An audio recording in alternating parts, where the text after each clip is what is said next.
അസ്സലാമലൈക്കും, നമസ്കാരം. എല്ലാവർക്കും ഷീസ് കിച്ചണിലേക്ക് സ്വാഗതം. ഇന്ന് ഞാൻ വന്നിരിക്കുന്നത് നല്ല ടേസ്റ്റി ആയിട്ടുള്ള ഒരു കോഴിയടയുടെ റെസിപ്പി ആയിട്ടാണ്. ഇത് നമ്മൾ ഉണ്ടാക്കി വെക്കുകയാണെങ്കിൽ ഒരു 3-4 മാസമൊക്കെ കേടുകൂടാതെ ഇരിക്കുന്ന ഒരു നല്ലൊരു സ്നാക്കാണ്. ഉണ്ടാക്കിയെടുക്കാനും നല്ല എളുപ്പമുള്ള ഒരു സ്നാക്കാണ് കേട്ടോ ഇത്. അപ്പോൾ ഒരു 3-4 മാസമൊക്കെ ഇരിക്കുന്നത് ഞാൻ പറഞ്ഞു, പക്ഷേ നല്ല ടേസ്റ്റാണ് ഇത് കഴിക്കാനായിട്ട്. സത്യത്തിൽ ഇത് 3-4 മാസം പോയിട്ട് 3-4 ദിവസം പോലെ ഇരിക്കുമെന്ന് സംശയമാണ്, പ്രത്യേകിച്ച് കുറിക്കാനൊക്കെ ഇഷ്ടമുള്ള ഒരു വീട്ടിലുണ്ടെങ്കിൽ. അപ്പോൾ ഈ റെസിപ്പി ഇഷ്ടപ്പെടുകയാണെങ്കിൽ തീർച്ചയായിട്ടും നിങ്ങൾ ലൈക്കും ഷെയറും ചെയ്യാൻ മറക്കരുത്. നിങ്ങളുടെ ഫാമിലിക്കും ഫ്രണ്ട്സിനൊക്കെ ഒന്ന് ഷെയർ ചെയ്ത് കൊടുക്കുക. നമ്മുടെ ആഷീസ് കിച്ചൺ ചാനൽ ഇതുവരെ സബ്സ്ക്രൈബ് ചെയ്യാത്തവരുണ്ടെങ്കിൽ ഒന്ന് സബ്സ്ക്രൈബ് ചെയ്യുക. തൊട്ടടുത്തുള്ള ബെല്ലൈക്കൻ കൂടി എനേബിൾ ചെയ്ത് ഓൾ എന്നുള്ള ഓപ്ഷൻ തന്നെ ചൂസ് ചെയ്യാൻ മറക്കരുത് കേട്ടോ. അപ്പോൾ ഞാൻ ചെയ്യുന്ന ഓരോ വീഡിയോസ് നിങ്ങൾക്ക് നോട്ടിഫിക്കേഷനായിട്ട് കിട്ടുന്നതായിരിക്കും. അപ്പോൾ ഇതുണ്ടാക്കാനായിട്ട് ഒരു 1/2 കിലോ ബോൺലെസ് ചിക്കൻ ഞാനിവിടെ ഒരു 1/2 ടീസ്പൂൺ മഞ്ഞൾപ്പൊടി, 2 ടീസ്പൂൺ മുളക് പൊടി, 1/2 ടീസ്പൂൺ കുരുമുളക് പൊടി, 1/2 ടീസ്പൂൺ ഗരം മസാല, ആവശ്യത്തിന് ഉപ്പൊക്കെ ചേർത്ത് വേവിച്ച് വെച്ചിരിക്കുന്നതാണ്. ഇതൊന്ന് നമുക്ക് ഗ്രൈൻഡറിലിട്ടൊന്ന് പൊടിച്ചെടുക്കണം.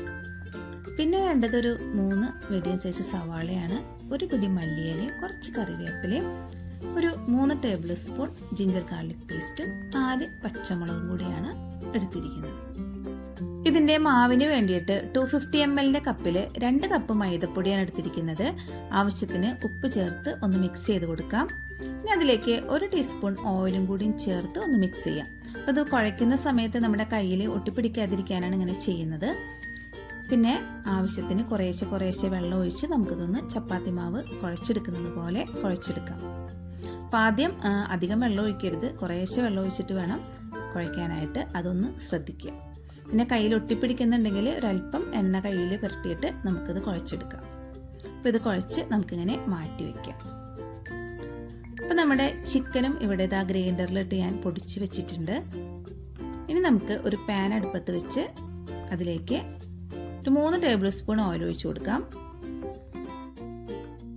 ഇനി ഇതിലേക്ക് നമ്മൾ അരിഞ്ഞു വെച്ച സവാള ഇട്ട് കൊടുക്കാം. 3 സവാളയാണ്, ഇതുപോലെ ചെറുതാക്കിയാണ് ഞാൻ കട്ട് ചെയ്തിരിക്കുന്നത്. അതോടൊപ്പം തന്നെ ഞാൻ വേപ്പില ഇട്ട് കൊടുക്കുന്നുണ്ട്. അപ്പോൾ ഇതൊന്ന് അല്പം ഉപ്പ് ചേർത്തൊന്ന് വഴറ്റിയെടുത്തതിന് ശേഷം നമുക്ക് അരിഞ്ഞു വെച്ച മല്ലിയിലയും കൂടി ചേർത്ത് കൊടുക്കാം. ഇനി സവാള ഒന്ന് വാടി വരുന്ന സമയത്ത് നമുക്കൊരു 3 table spoon ginger garlic paste ഇതിലേക്ക് ഇട്ട് കൊടുക്കാം.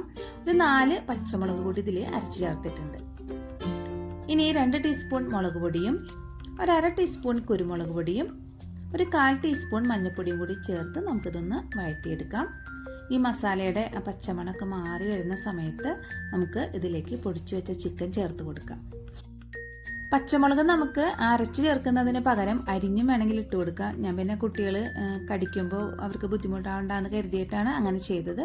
നമ്മുടെ ഇഷ്ടത്തിന് ചേർത്ത് കൊടുക്കാം കേട്ടോ. പിന്നെ എരിവൊക്കെ നമ്മുടെ പാകത്തിനാക്കി നോക്കിയിട്ടൊക്കെ ചേർത്ത് കൊടുത്താൽ മതി. ഇനി ഒരു ലോ ഫ്ലെയിമിലിട്ടിട്ട് നമുക്ക് ചിക്കൻ നന്നായിട്ടൊന്ന് മൊരിയിച്ചെടുക്കാം. ഇടയ്ക്ക് 1 ടീസ്പൂൺ ഓയിലും കൂടി ഒഴിച്ച് കൊടുക്കാം.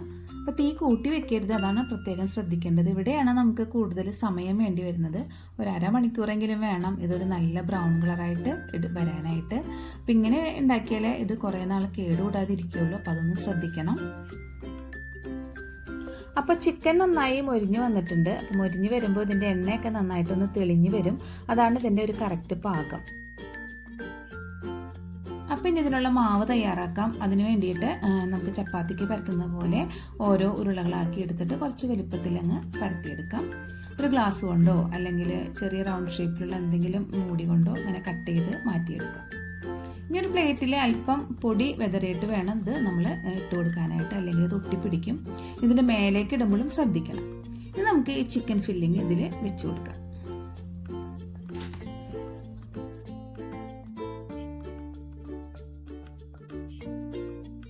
ഇനി എല്ലാത്തിലും ഫില്ല് ചെയ്തതിന് ശേഷം നമുക്കിതൊന്ന് 2ആയിട്ട് മടക്കി കൊടുക്കാം. എന്നിട്ട് ഇതിൻ്റെ അരികൊന്ന് പ്രസ് ചെയ്ത് കൊടുക്കാം. പ്രസ് ചെയ്ത് കൊടുത്തതിന് ശേഷം കുറച്ചൊന്ന് വെള്ളം തൊടുകയാണെങ്കിൽ അത് കുറച്ച് നമുക്കതൊന്ന് വലിക്കാനായിട്ട് പറ്റും. ഞാനിതിൽ ഇത്തിരി വെള്ളം തൊട്ട് കൊടുക്കുന്നുണ്ട്. ഒരു ഗ്ലാസ്സിലോ പാത്രത്തിലോ കുറച്ച് വെള്ളം എടുത്ത് വെക്കുക. ഇനി അതൊന്ന് വെള്ളം കൊണ്ടൊന്ന് പ്രസ് ചെയ്യുകയാണെങ്കിൽ നമുക്ക് കുറച്ചുകൂടി വളരെ എളുപ്പത്തിൽ ഇതിൻ്റെ അരികെ ഇതുപോലെ ഒന്ന് നീട്ടി മടക്കി വെക്കാനായിട്ട് പറ്റും. ഇതുപോലെയാണ് ചെയ്യേണ്ടത്. വളരെ എളുപ്പത്തിൽ ചെയ്യാൻ പറ്റുന്നൊരു കാര്യമാണ് കേട്ടോ ഇത്. അപ്പോൾ ഒരെണ്ണം കൂടി ഞാൻ കാണിച്ചു തരാം. വെള്ളം തൊട്ടതിന് ശേഷം അരികത ഇതുപോലെയാണ് മടക്കേണ്ടത്.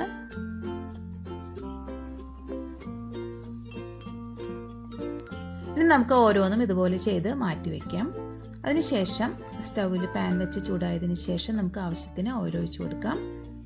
ചൂടായ എണ്ണയിലേക്ക് ഓരോന്നായിട്ട് ഇട്ട് കൊടുത്ത് ഫ്രൈ ചെയ്തെടുക്കാം. ഇനി ഒരു ഭാഗം ഫ്രൈ ആയിട്ട് വരുമ്പോൾ നമുക്കിതൊന്ന് മറിച്ചിട്ട് കൊടുക്കാം. ഒരു ഇതുപോലെ ലൈറ്റ് ബ്രൗൺ കളറായിട്ട് വരുന്ന സമയത്ത് നമുക്കിതൊന്ന് കോരിയെടുത്ത് മാറ്റാം. അപ്പോൾ ഇതെല്ലാം നന്നായിട്ട് ഫ്രൈ ആയി വന്നിട്ടുണ്ട്.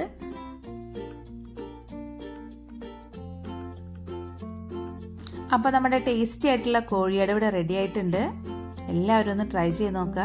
നല്ല ടേസ്റ്റാണ് കഴിക്കാനായിട്ട്. നിങ്ങളുടെ ഫീഡ്ബാക്ക് കമൻറ്റ് ബോക്സിൽ എന്നെ അറിയിക്കണം.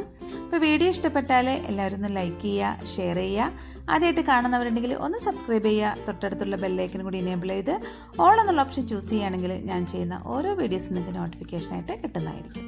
ഇനിയും നല്ല റെസിപ്പികളൊക്കെ ആയിട്ട് നമുക്ക് വീണ്ടും കാണാം. താങ്ക്